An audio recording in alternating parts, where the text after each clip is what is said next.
Salut les makers, c'est Nebran, j'espère que vous allez bien. Je vous retrouve aujourd'hui pour un nouvel épisode. C'est parti.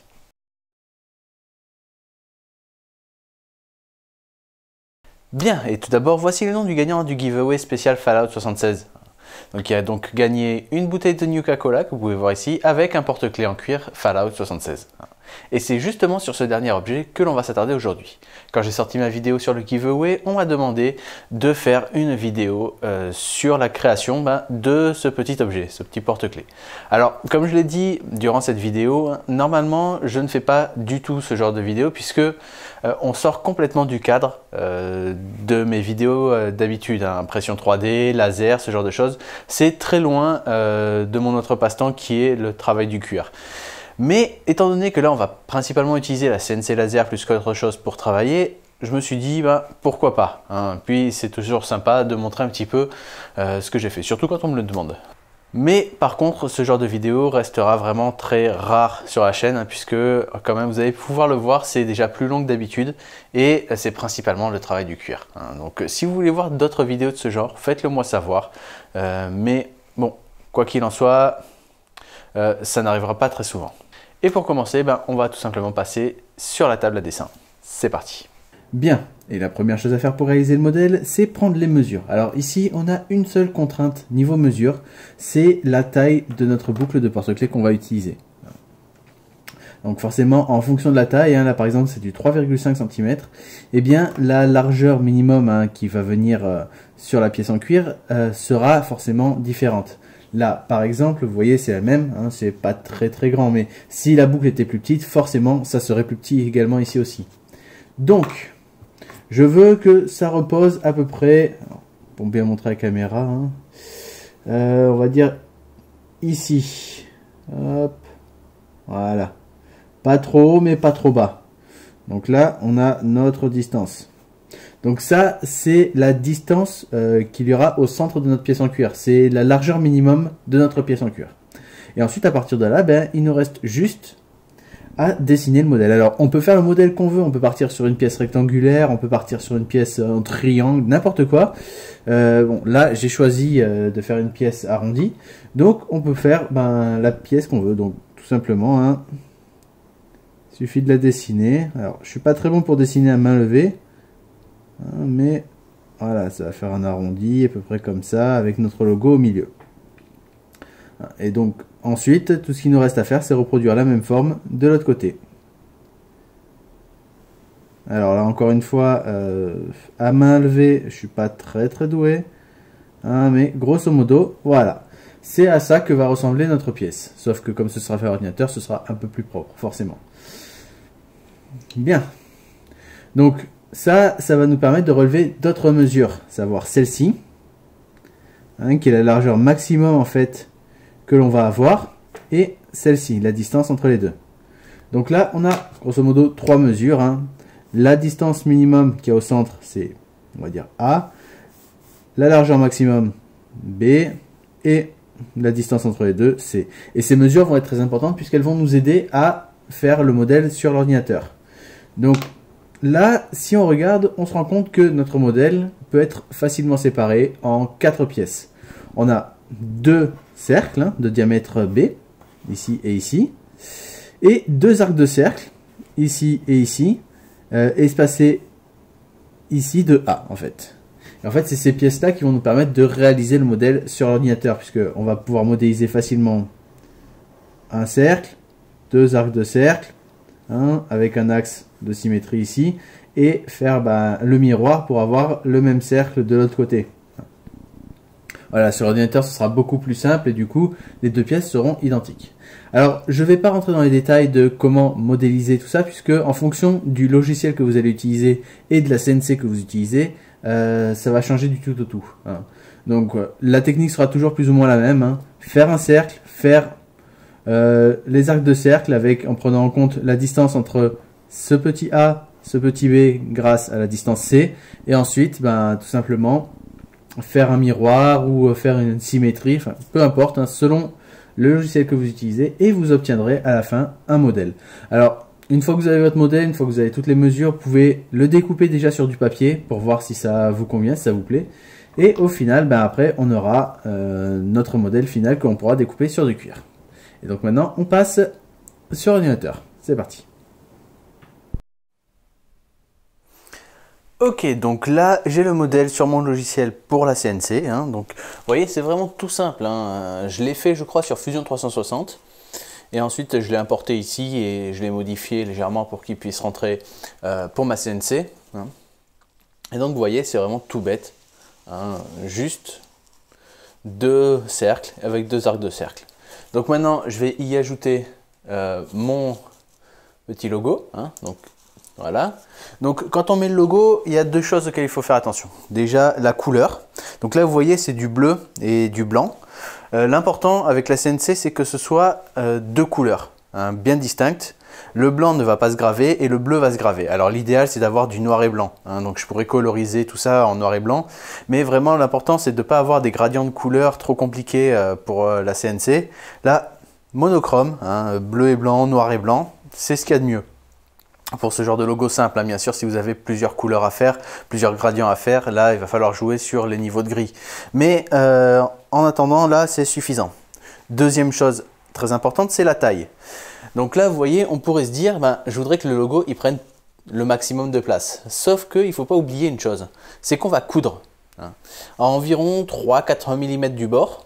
On va coudre tout autour pour pouvoir tout maintenir en place. Donc, il ne faudrait pas que les coutures se prennent dans le logo. Donc il faut le faire un peu plus petit. Donc là vous voyez il est à environ 5 mm du bord, je pense que c'est pas mal. L'idéal c'est 6-7 mm si vous faites une couture à 3-4. Hein, voilà, que vous laissiez un petit peu de distance entre les deux. Comme ça au moins ben, on distingue bien le logo et il ne se mélange pas avec les coutures. Donc là j'ai mis le logo de Fallout 76, hein, c'est tout bête. Je pourrais rajouter un autre truc en haut, vous mettez le logo que vous voulez. De toute façon vous faites comme vous voulez. Et maintenant qu'on a ça, eh bien il va falloir choisir le cuir. Donc le cuir, je vais partir là-dessus. Hein. Donc c'est un petit morceau de cuir et une chute de cuir. C'est très pratique pour ce genre de projet. Une chute de cuir, tu n'as pas besoin de plus. Donc il est déjà teint, hein, c'est-à-dire qu'il a déjà une couleur. Et donc ben, à partir de ça, je vais pouvoir tout simplement graver dessus et découper. Alors niveau épaisseur, hein, puisqu'on a plusieurs épaisseurs, là vous voyez c'est pas très épais, hein, c'est un peu moins de 2 mm, je crois que c'est du 1,8 celui-là. Et niveau épaisseur, il ne faut pas aller trop épais. Au-delà de 4,5 mm, ça commence à faire beaucoup. Hein, donc vraiment, là, ça va me donner un 3,6 d'épaisseur. C'est pas mal, c'est parfait. Hein, c'est suffisamment souple et suffisamment rigide quand même. Hein, parce que si on va en dessous, hein, si on prend par exemple du 0,8 d'épaisseur, ça va nous faire 1,6, ça risque d'être un peu léger. Hein, surtout par rapport à la boucle de porte-clés qu'on a pris. Comme c'est une grosse boucle, il faut quelque chose qui soit un petit peu conséquent avec. Donc là, c'est parfait. Donc, on va passer sur la CNC. Bien, et là, on est devant la CNC. Hein, donc, je ne l'ai pas encore allumé parce que sinon, ça fait du bruit. Donc, étant donné que j'ai qu'un seul logo à faire, j'ai juste posé ça là. Je vais le maintenir en place avec ce petit scotch, hein, je pense, juste pour pouvoir tout simplement le découper, enfin le graver, puis le découper. Sachant que là, c'est parce que j'en ai qu'un seul que je ne me soucie pas vraiment de où je mets le cuir ou ce genre de choses. Par contre, si jamais j'en avais plusieurs à faire, et quand je dis plusieurs, je parle pas genre 5-6, je parle plutôt une cinquantaine. Si jamais vous décidez de faire tout un lot de porte-clés pour une association ou n'importe quoi, hein, là par contre les choses sont différentes. Il va mieux falloir découper toutes les pièces d'un coup, puisque les chutes de cuir en fait que vous avez, c'est généralement des petits morceaux comme ça ou un peu plus grands. C'est jamais très grand. Donc vaut mieux découper tout ce que vous pouvez dessus et ensuite toutes les graver. Et pour ça, il faut jouer généralement en utilisant des planches de bois, de médium comme celui-là. Vous créez tout simplement des emplacements pour les différents porte-clés. Vous les placez dedans et vous gravez tout. Et vous jouez sur les coordonnées pour être sûr de toujours être bien positionné.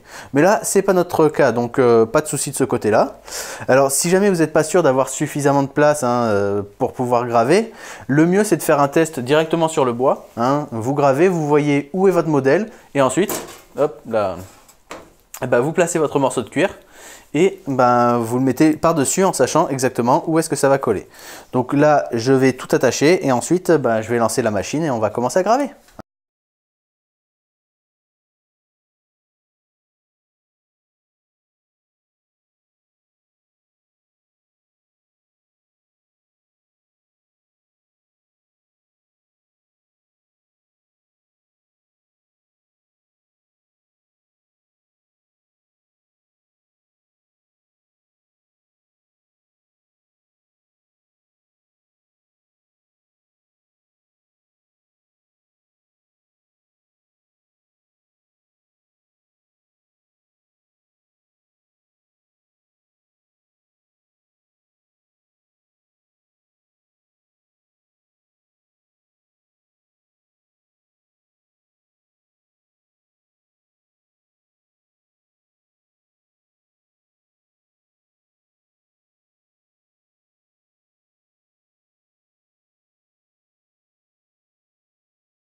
Et voilà.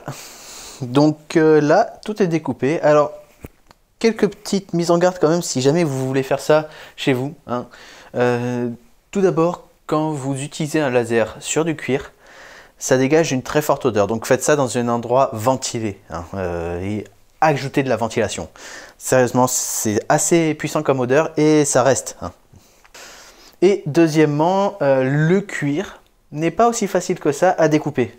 Là, j'ai mis le laser quasiment à pleine puissance pour pouvoir découper et c'est pas du cuir très épais. Et en plus, vous voyez bien, ça laisse une marque bien noire, hein, parce que le cuir, en fait, ça se brûle. C'est comme le bois, si vous voulez, ça se découpe pas comme une matière plastique ou une matière synthétique.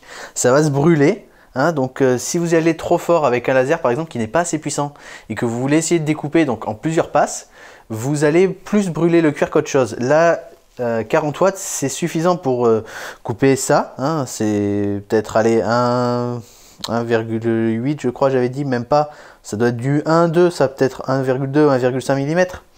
Donc c'est pas très épais, donc ça se coupe assez facilement. En plus là, j'ai l'avantage, on est en hiver presque, il fait froid, hein, donc le laser tourne à plein régime. Hein, c'est-à-dire que plus il fait chaud, en fait, plus il a du mal à refroidir, et donc moins il est performant. Là, il tourne à plein régime, il fait bien froid, les réserves d'eau sont bien froides, donc ça tourne bien. Mais voilà, c'est quelque chose qui n'est pas si simple que ça à découper. Donc si vous n'avez pas un laser suffisamment puissant pour découper, n'essayez pas de vous acharner dessus pour le découper. Juste marquez, faites une marque à la rigueur, ça pourra vous aider, et ensuite vous découpez avec un cutter ou avec une lame particulière. Voilà. Donc là, j'ai la chance de pouvoir le faire, donc je le fais. Et vous pouvez voir là, la gravure s'est très bien passée. Alors, quand on passe dessus, il y a un petit peu de brûlé qui s'en va, mais vous allez voir qu'après un petit peu de temps, ça va juste laisser une belle marque. Et là, c'est très bien gravé, hein. C'est propre, ça se voit bien. Donc franchement, c'est nickel. Donc vous voyez, là, on a la pièce, donc il ne reste plus qu'à faire la suite. C'est-à-dire le mettre sur le porte-clés et faire les coutures tout autour. C'est parti. Et voilà, donc on est de retour ici. Et maintenant, on va pouvoir commencer l'assemblage final. Alors pour ça, on va sortir la petite boîte pour le travail du cuir. Et on va prendre les outils dont on a besoin.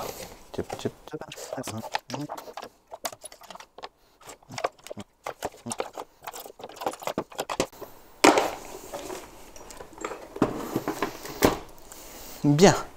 Et donc, première étape, on va tout simplement assembler, hein, faire un pré-assemblage ici, pour que tout tienne en place. Et pour ça, on va utiliser de la colle. Alors, c'est pas obligatoire, hein, on pourrait déjà juste tenir ça en place et commencer à coudre, mais c'est une étape que je préfère utiliser parce que si vous voulez, ça va nous permettre de tout bien aligner, de faire quelques finitions sur les tranches avant de commencer à coudre. Parce que là, on a de la chance, c'est découpé au laser, c'est propre, c'est symétrique.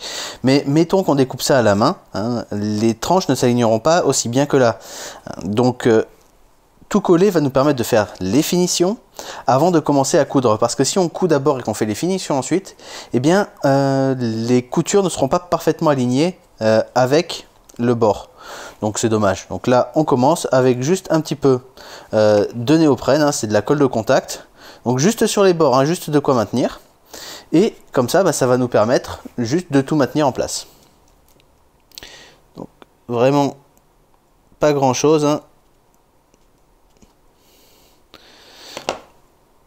Sur les bords. Voilà. Normalement, il faut en mettre encore moins que ça, mais là, c'est pas bien grave pour cette pièce, c'est pas dramatique. Alors, petite étape supplémentaire, hein.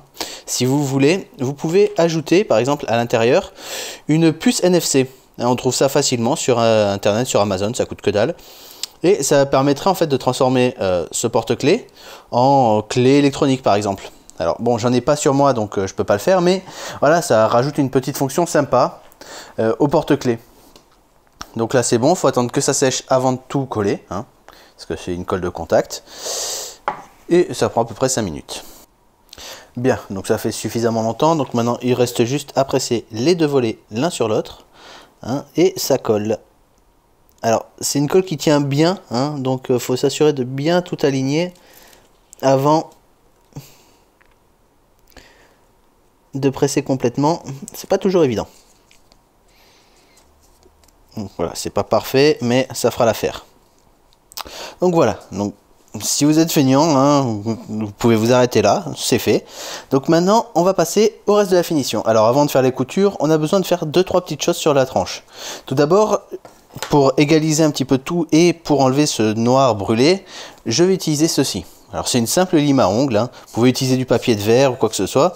Ça va nous permettre en fait déjà de nettoyer et d'aligner correctement les bords.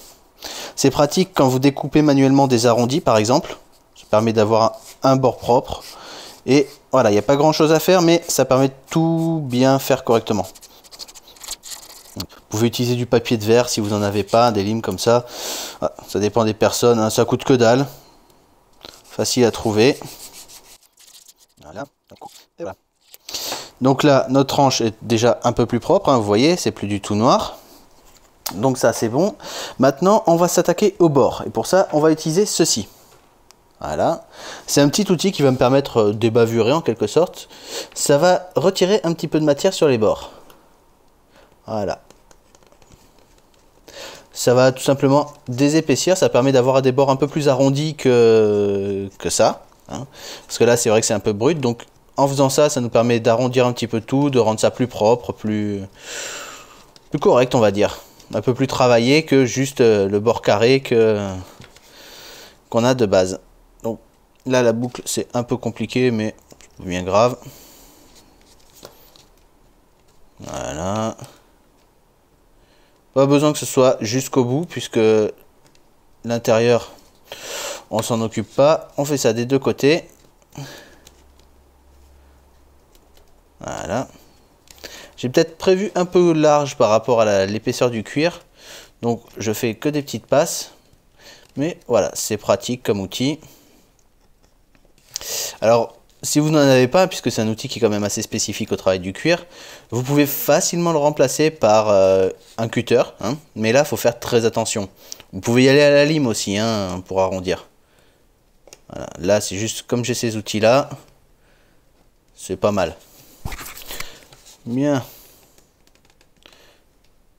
Donc là, on est bon. Et maintenant, dernière étape, on sort le brunissoir et la gomme dragante. Alors là, ça va nous permettre en fait de lisser correctement le bord. Donc c'est simple, on va répandre la gomme par-dessus et on va utiliser le brunissoir en frottant dessus et ça va permettre de tout lisser.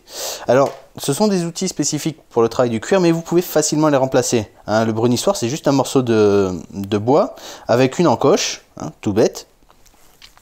Et vous pouvez facilement obtenir ça en prenant n'importe quel morceau de bois et en enroulant sur quelque chose de cylindrique, hein, un stylo, n'importe quoi, en fonction de la taille que vous voulez, un morceau de papier de verre. Vous frottez et ça vous crée une encoche. Facile. La gomme ardagante, alors elle, son rôle, c'est elle qui va déposer la gomme et qui va tout lisser. Et c'est un liquide un petit peu gélatineux, en fait, que l'on va déposer sur le bord. Et vous pouvez le remplacer par exemple par du savon blanc. Savon solide hein, qu'on trouve facilement dans les supermarchés ou de la cire d'abeille, un vrai bloc de cire d'abeille. Donc le savon blanc c'est ce qu'il y a de plus facile à trouver. Hein. J'en ai utilisé pendant un moment avant de passer à la gomme. Alors c'est sûr que la gomme c'est beaucoup plus facile, c'est liquide, ça se répand beaucoup plus facilement que le savon, mais voilà, si vous n'en avez pas, si vous n'avez pas envie d'investir dedans, c'est beaucoup plus facile d'utiliser du savon. Donc là, en fait c'est un liquide que l'on va tout simplement répandre dessus. Hein. Donc tout bête, voilà. Et en fait, en frottant avec le brunissoir, eh bien, ça va créer de la chaleur qui va faire s'évaporer la partie liquide, hein, qui est un genre d'eau ou de solvant, et ça va faire fondre la gomme qui va s'agglutiner sur le cuir pour donner cet aspect un peu plus propre, un peu plus lisse. Voilà. Alors bon, à chaque fois je m'en mets partout, mais c'est pas bien grave. Hein. Et maintenant, il n'y a plus qu'à frotter. Donc c'est vraiment tout bête. Hein. Ça prend un peu de temps. C'est une technique, mais... Alors c'est pas trop facile avec ce genre de petits morceaux de cuir assez fin, assez souple. Surtout au niveau des bords. Hein. Mais bon, c'est pas grave. On finit par prendre le truc. Hein. Donc on repassera un coup une fois qu'on aura tout cousu, hein, mais là c'est pour le début, c'est pas mal. Voilà. Et maintenant, on va pouvoir commencer à coudre. Alors pour ça, on va déjà tracer la ligne sur laquelle on va coudre. Donc je vais utiliser ceci, hein, une rainette, il me semble que ça s'appelle. C'est tout simplement une petite pointe là, on voit pas trop bien le focus, qui va me permettre de tracer avec quelque chose qui me permet de garder le même espace toujours au bord. Alors, il faut juste mettre la bonne distance et ensuite il n'y a plus qu'à passer sur le cuir, hein, tout simplement. Ça va laisser une marque.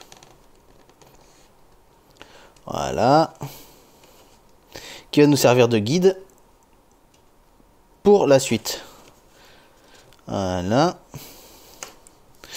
Donc, je sais pas si on voit bien. Ouais, on voit qu'il y a une trace, hein. Donc ça va nous servir de guide et c'est plutôt pratique. Alors bien sûr, si vous n'en avez pas, hein, parce qu'encore une fois c'est un outil qui est assez spécifique, vous pouvez utiliser n'importe quoi, hein, qui puisse laisser une marque sur le cuir et dont vous pouvez régler l'espacement, comme un compas par exemple, hein, que vous pourriez caler avec une pointe d'un côté et une autre pointe de l'autre et vous pourriez tracer comme ça dessus. Donc c'est plutôt pas mal, hein, et ça se remplace facilement. Et donc maintenant, il faut qu'on perce tout. On va pas juste prendre du fil, une aiguille et traverser le cuir. Non, c'est quand même assez épais, c'est assez résistant. Donc ce qu'on va faire, c'est qu'on va percer. Et pour ça, on va utiliser un poinçon. Alors vous pouvez utiliser n'importe quel type de poinçon, mais moi j'utilise ceci, hein. C'est un poinçon qui a deux pointes. L'avantage, c'est que ça va me permettre d'avoir des trous toujours à la même distance, ce qui va me donner une couture bien plus régulière. Mais vous pouvez utiliser n'importe quelle pointe du moment que c'est pas trop épais, parce que sinon même le fil ça va pas le remplir correctement. Donc pour percer, on se met sur un support, hein. Donc c'est juste un morceau de cuir que j'ai mis sur du bois de palette, hein, tout bête, et on peut commencer à percer. Donc là c'est assez fastidieux, hein. On peut y aller manuellement puisque le cuir est pas trop épais, mais si ça devient un peu trop épais, on peut utiliser un maillet, hein, pour pouvoir frapper tout simplement. Donc pas grand chose à montrer ici, on va jusqu'au bout.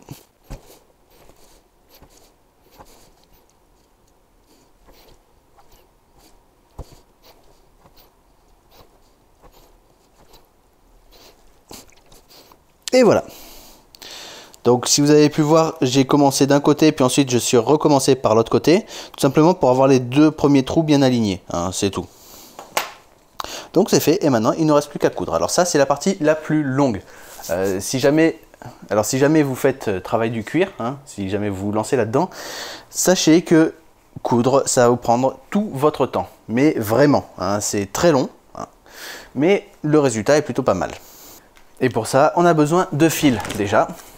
Donc en voilà. Il s'agit de fil ciré. Hein, c'est très important pour le travail du cuir d'utiliser du fil ciré, simplement parce que le cuir c'est pas comme le tissu, c'est beaucoup plus résistant et à force de passer le fil dans un trou, puis dans l'autre, puis dans l'autre, puis dans l'autre, ça va finir par l'abîmer, hein, déjà le fil et le cuir également, puisque ça va créer un effet de cisaillement qui va fragiliser un petit peu les coutures. Alors là ça va que les coutures sont assez espacées, mais selon ce que vous faites, les coutures peuvent être beaucoup plus proches et du coup abîmer tout ça, ça va juste déchirer en fait le cuir.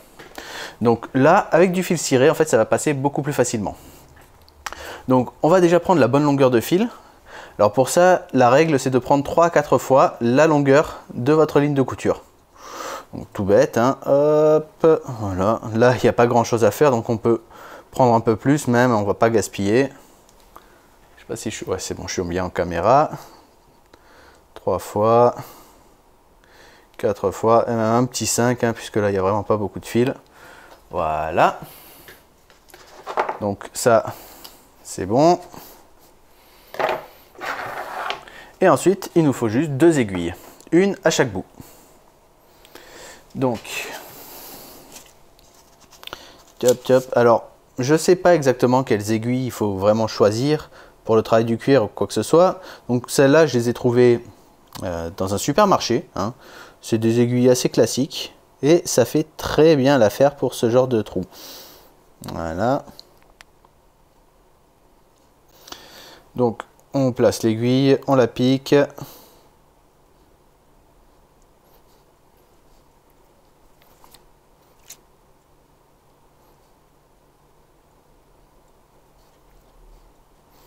Et voilà. Donc maintenant on la place dans le premier trou. n'y a plus qu'à. Donc le but, c'est tout simplement de faire passer chaque aiguille dans chaque trou. En anglais, ça s'appelle du saddle stitching. En français, je ne sais pas du tout. Et ça va être un peu long.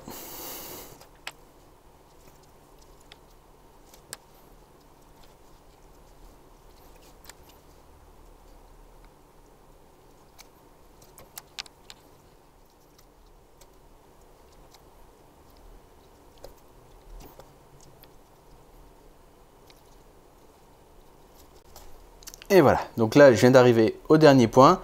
Donc ce que je vais faire, c'est que je vais faire passer chaque aiguille dans le premier point, enfin dans le point d'avant une nouvelle fois, sauf que je vais le faire sortir au milieu. Alors j'essaye, hein. C'est pas toujours très évident.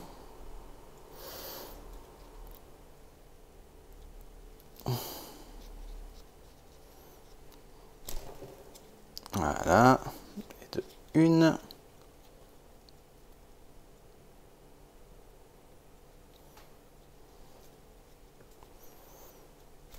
Et de 2. Et ensuite, j'ai plus qu'à faire un nœud, à brûler l'extrémité. Là, en plus, c'est du fil synthétique, donc ça va fondre, c'est parfait, ça va tout sceller. Et ça sera bon.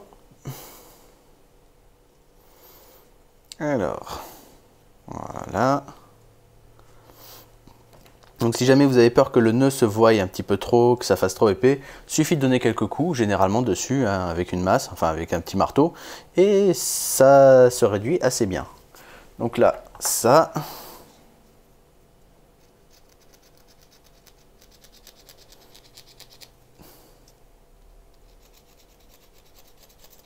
Voilà.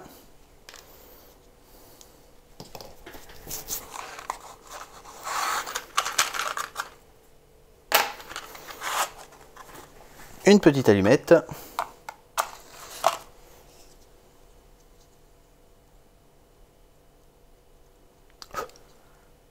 On presse bien et voilà. Et voilà. Je vais refaire un petit peu de finition avec la gomme pour les tranches, hein, pour bien effacer toutes les traces qui restent, et ce sera terminé. Et voilà, c'est terminé, vous pouvez voir le résultat, hein. Plutôt sympa, plutôt pas mal, je suis plutôt assez content de moi. C'est pas parfait, hein, mais voilà, je débute, hein, comme je vous l'avais dit, dans le travail du cuir, et c'est vraiment un petit objet qui est assez simple à faire, assez facile à réaliser, et plutôt sympa, hein. J'en ai un sur mes clés. Alors, je me suis pas rendu compte quand j'ai découpé, mais en fait il est un peu plus petit que celui que je fais d'habitude, hein. Là et là, vous pouvez voir, c'est un peu plus petit. Normalement, je me rappelle que la première fois que j'ai fait ces modèles, j'avais agrandi la pièce parce que je trouvais ça un peu petit, mais là c'est quand même pas mal, hein. C'est sympa, la proportion est correcte, donc franchement c'est un bon résultat, hein. Je suis assez satisfait, et ben, ça me fait un porte-clés de plus, hein, tout simplement. Alors peut-être j'en enverrai pendant certains giveaways, ou j'en ferai avec d'autres logos, hein, que celui-là. Mais bon, voilà, c'est un petit objet assez sympa. Donc j'espère que cette vidéo vous a plu. Comme je vous l'ai dit, c'est un petit peu différent de d'habitude. Si vous voulez en voir plus, faites-le moi savoir, hein. Mais voilà, c'était juste comme ça pour vous montrer un coup, puisque j'en avais parlé dans une précédente vidéo. Bien, donc c'est terminé. Et moi, il ne me reste plus qu'à vous dire à la semaine prochaine. Ciao!